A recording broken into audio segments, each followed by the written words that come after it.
Hello, visionaries. Welcome to 2024. It has arrived. We are here. It's a new year, but it's the same you, right? It's the same us. But today I want to talk about how we can cultivate a growth mindset in this new year because there's so much pressure put on us to evolve, to change, and seemingly do so overnight. I'm all about evolution as a human being and growth and development and becoming a better version of myself and leaning into my purpose, my passion, and my why. But there are some ways we can do so that sets ourselves up for success. So I want to share a little story, and then I want to give you 5 ways in which I feel we can cultivate a growth mindset in this new year so that we set ourselves up for a process, for a mindset that allows us to achieve all of the goals that we want to achieve in this new year, because it's going to be a great one. And I cannot wait to see all of the wonderful things that you guys do in creating the vision for your life. So this is me sharing a little story from when I was younger. What is one new thing you learned today? This was the question I was asked on an almost daily basis growing up and going to my mom's office after school. Her coworker would greet me with this question. Some days I enjoyed our routine, and others I struggled to come up with a response.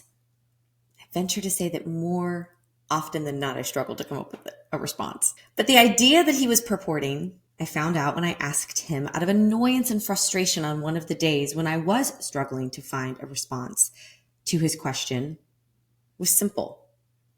If you're not learning, then you're not growing. His advice has stuck with me, and 35 years later, I still think back on those moments and how it completely changed my perspective on being able to provide an answer to his daily question. At 8 years of age, he was challenging me to live in a growth mindset kind of way.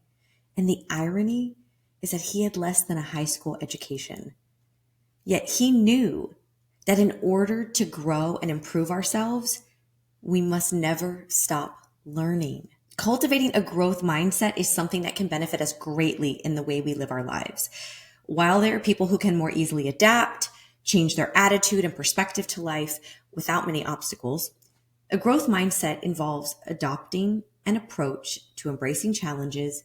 It values effort, it seeks to learn and understand, and it sees failures as an opportunity for learning and improvement. Here are my 5 ways or 5 tips that I want to offer up in case they're helpful to you over the course of this next year to cultivate a growth mindset that will help propel you forward to achieving the goals that have been placed on your heart and that you so badly want to achieve. It is possible. And I'm so excited to share these with you. Number 1, embrace challenges. View challenges as your opportunity to learn and grow. Build new skills that will enhance and elevate your way of thinking and provide you with additional experiences that create a dynamic life. When we embrace challenges, we say we're open to learning through them. They're not always going to be easy, but the outcome is to be celebrated. And oftentimes it's enjoyed a lot more because we know the challenges that we had to overcome to get there. Here's my growth tip. Step out of your comfort zone on a more consistent basis. Stop living a life of fear.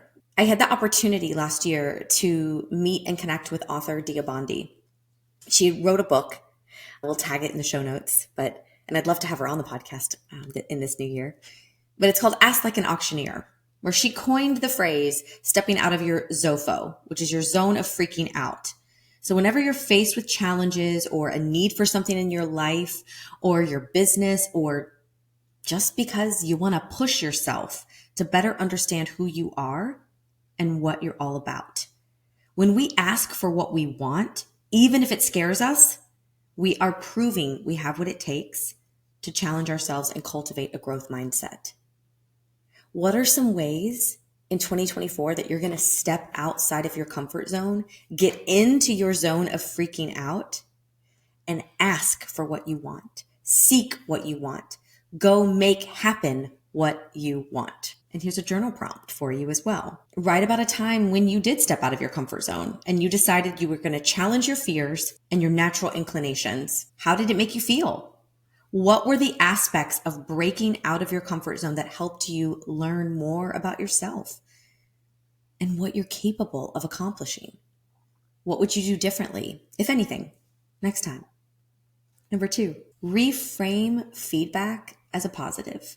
Growing up in corporate, you're always taught, oh, feedback is such a gift. Treat it as the gift that it is. Yes, but no one likes to be told they're doing something incorrectly or the wrong way, or I like this, but. However, when viewed as constructive as opposed to critical, feedback can provide helpful insights that we can use as tools. And we can use them in our arsenal for success. It has the power to transform our mindset around development in both the personal and professional aspects of our life. We need to be seeking feedback from our partners, from our spouses, from our friends. Am I a good friend? Do I listen? How can I get better? How can I be better for myself so that I can be better for other people? We also have to give that internal feedback too. We know when we're slacking and lacking in our personal life. Last year, I talked about trusting yourself, looking in the mirror, and every day telling yourself the things that you want to affirm in your life. But it starts with trusting yourself. You know when you're breaking those promises to yourself that you made. So provide yourself that feedback as well. Seek it out from others. And I'll say this, do it purposefully. Seek advice where the advice is actually placed in the proper medium, the proper situation.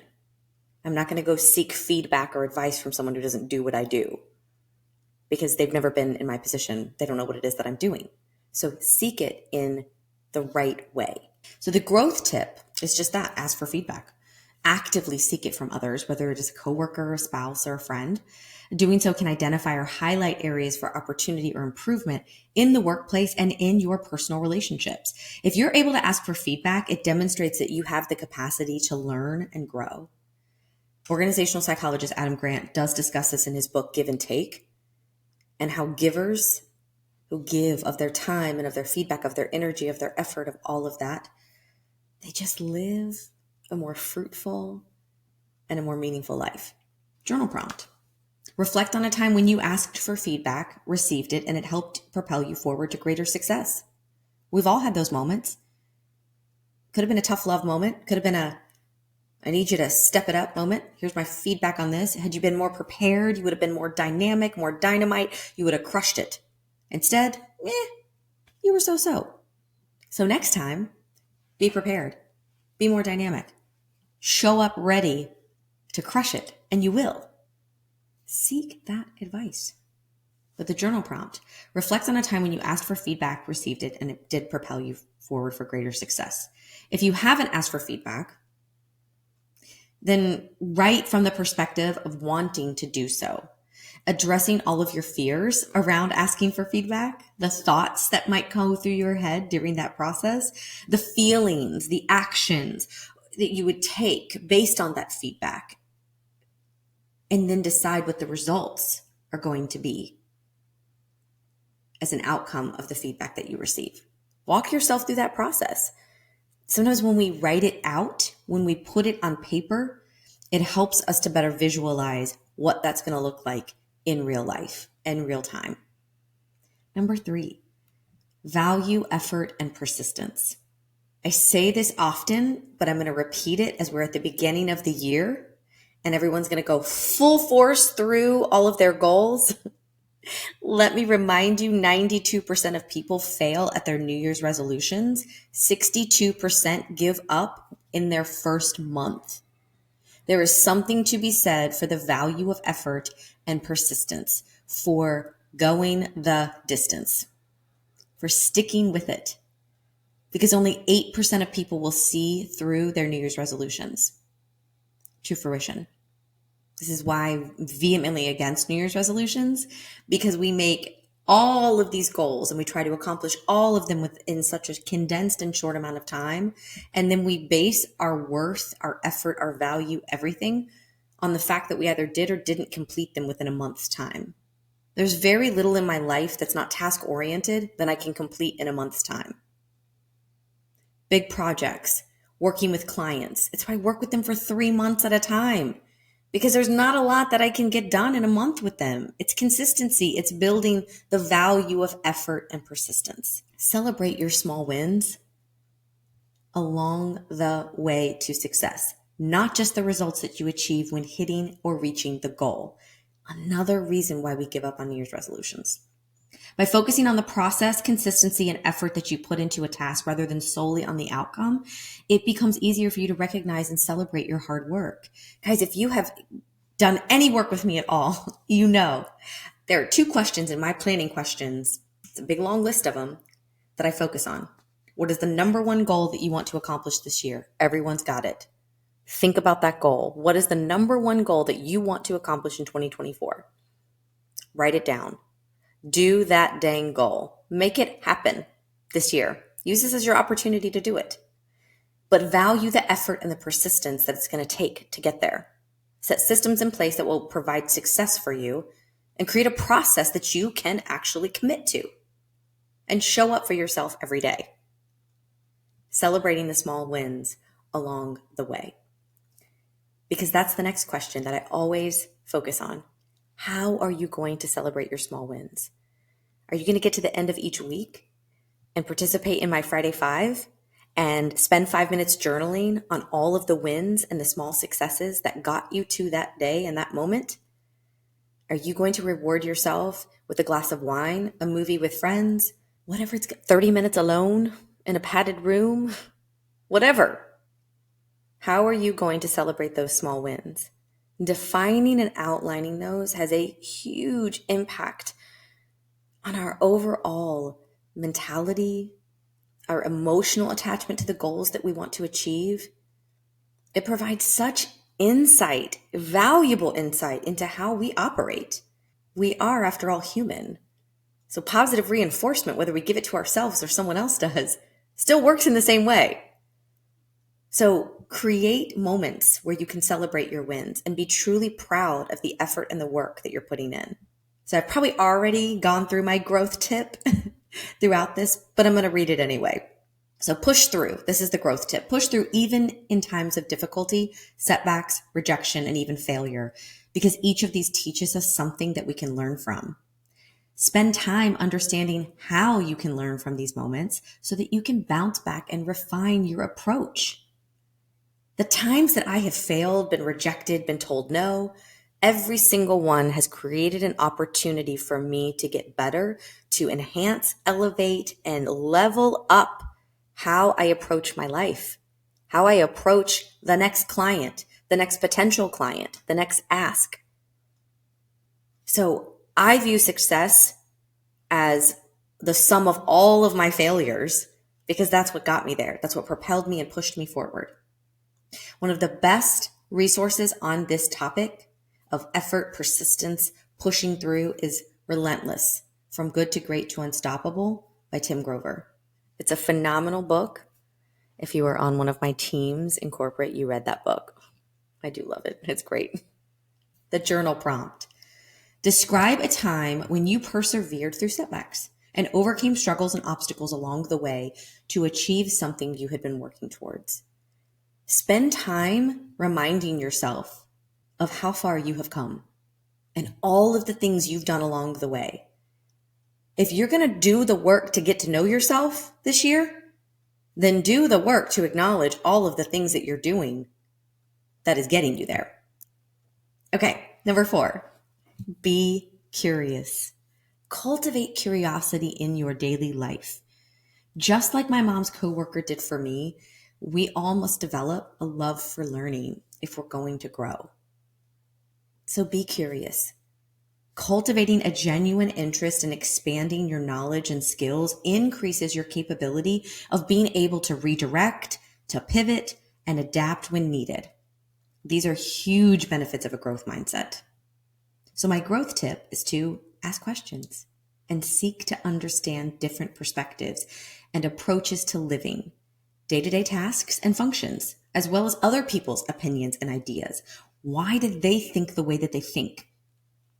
Last year, I wrote a post. I'd had a really insightful conversation with a friend of mine. Well, actually, we're besties now.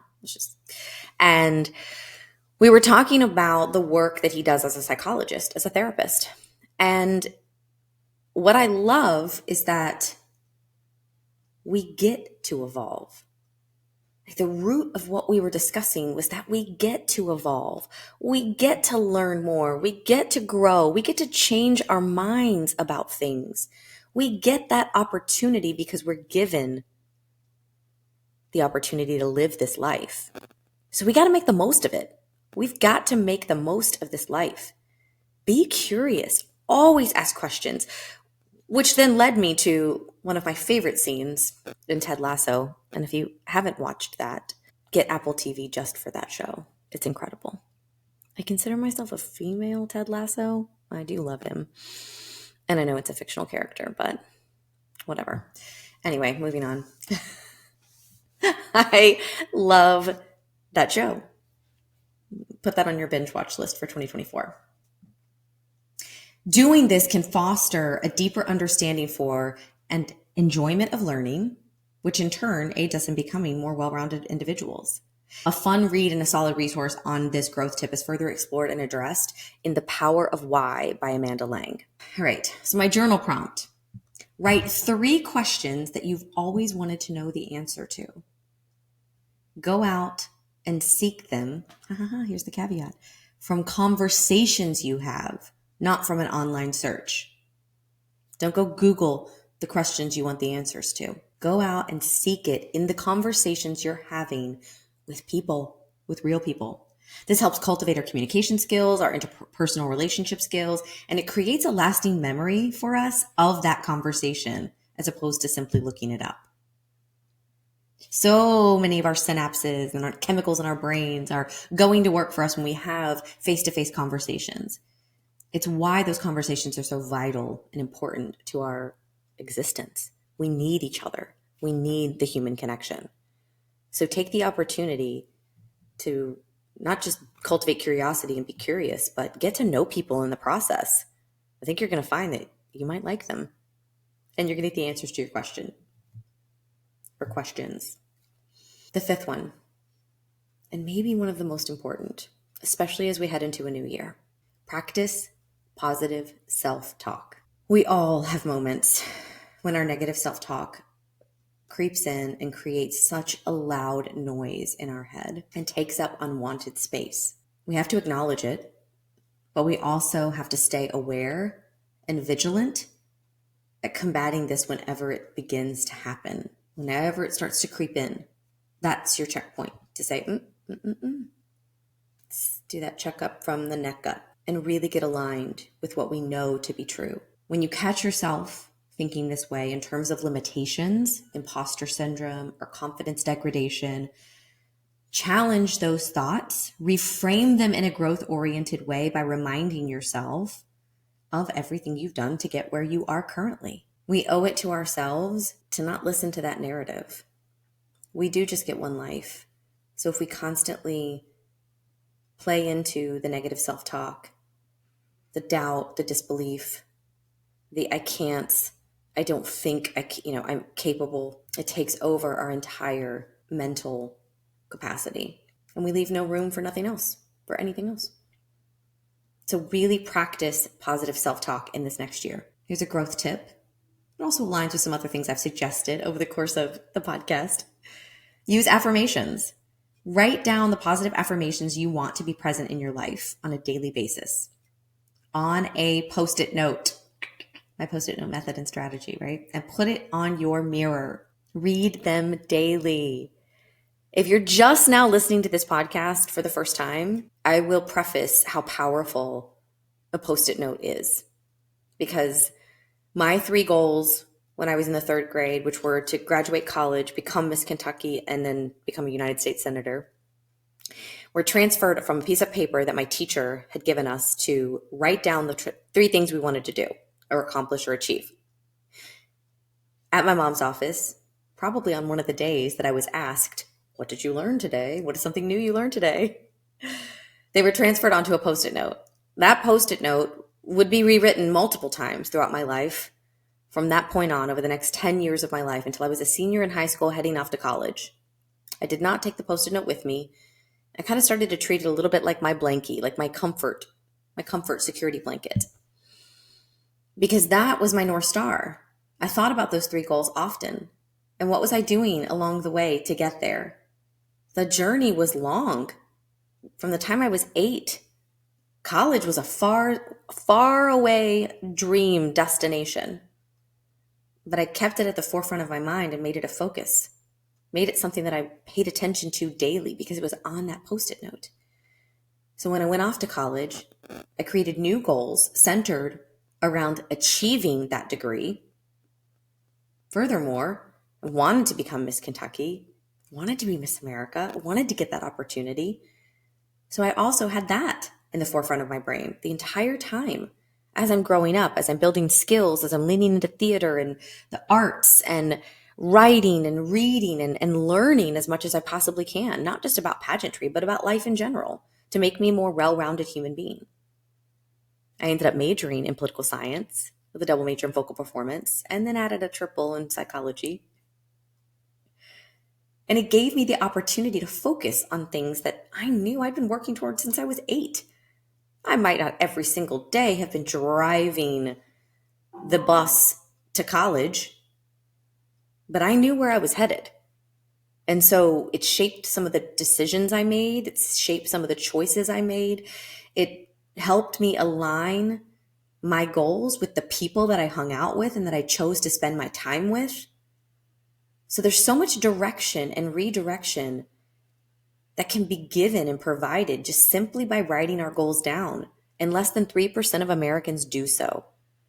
So putting 3 things, affirmations, goals, whatever it may be, on your mirror, on a Post-it note, and every day waking up and seeing that is incredibly powerful. So that's my growth tip. Now, I have no desire to become a United States Senator. Although I was a political science major, I did intern in DC when I was in college, and I've worked with the US House of Representatives on a couple of occasions. So that's fantastic.